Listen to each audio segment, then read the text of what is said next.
Sir, ये Ben circuit और Anbu bag ये दोनों अलग अलग चीजें की होती हैं और इसमें क्या डिफरेंस है? प्रश्न बहुत अच्छा है। टीम ए के पास एक डिवाइस है जिसको बेन सर्किट कहते हैं, BAINS, बेन सर्किट। और टीम बी के पास एक डिवाइस है जिसको एम्बू बैग कहते हैं। प्रश्न है कि दोनों चीजों में फर्क क्या क्या है। अब अगर हम दोनों चीजों की संरचना देखें तो जो एम्बू बैग है हमारा, एम्बू बैग में तीन चीजें हैं। पहला बैग, बैग बैग जिसको दबाते हैं बैग।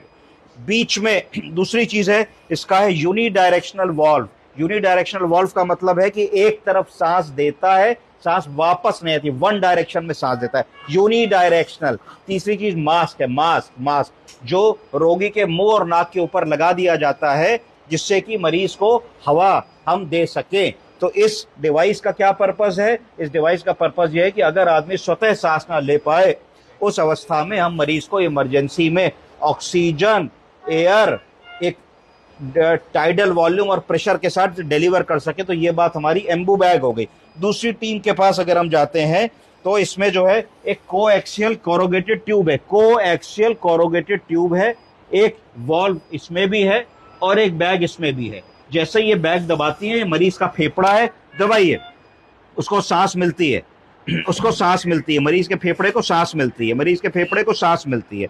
तो अब दोनों चीजों में फर्क है। अब एम्बू की अगर हम बात करते हैं तो एम्बू को कहा जाता है bag valve mask system, BVM, bag valve mask system, BVM कहा जाता है। ये सिंपल डिवाइस है, हैंड ऑपरेटेड डिवाइस है, इमरजेंसी में काम आती है, डिलीवर करती है कंट्रोल्ड ब्रेथ एंड ऑक्सीजन। किसको? उस मरीज को जिसको एकदम से रेस्पिरेटरी डिस्ट्रेस हुआ है, CPR की जरूरत पड़ी है, बेहोश हो गया है, अचेत हो गया है, सांस नहीं ले पा रहा, कार्डियक अरेस्ट जैसी सिचुएशन। कंट्रोल्ड वेंटिलेशन का मतलब अगर हमने 12 बार दबाया 15 बार 1 मिनट में, 1 2 3 4 5 6 जितनी हम सांसें देंगे कंट्रोल्ड वेंटिलेशन डिलीवर होगा।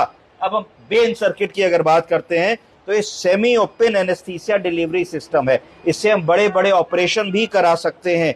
यूज सर्जरी के दौरान होता है। क्यों? कि हाई फ्लो फ्रेश एयर और गैस की सप्लाई हाई फ्लो लेवल पे मरीज को दी जा सके। क्यों? जिससे कि मरीज ऑपरेशन के दौरान जब सुलाया गया है आधे घंटे पौन घंटे के लिए तो नेचुरली ब्रीथ कर सके और rebreathing of excelled air prevent हो। इन दोनों डिवाइसेस में क्या फर्क है? इसमें जो भी हवा दी और जो भी आई इसी बैग में आ गई तो मरीज वो गंदी हवा बार बार रीब्रीथ कर रहा है।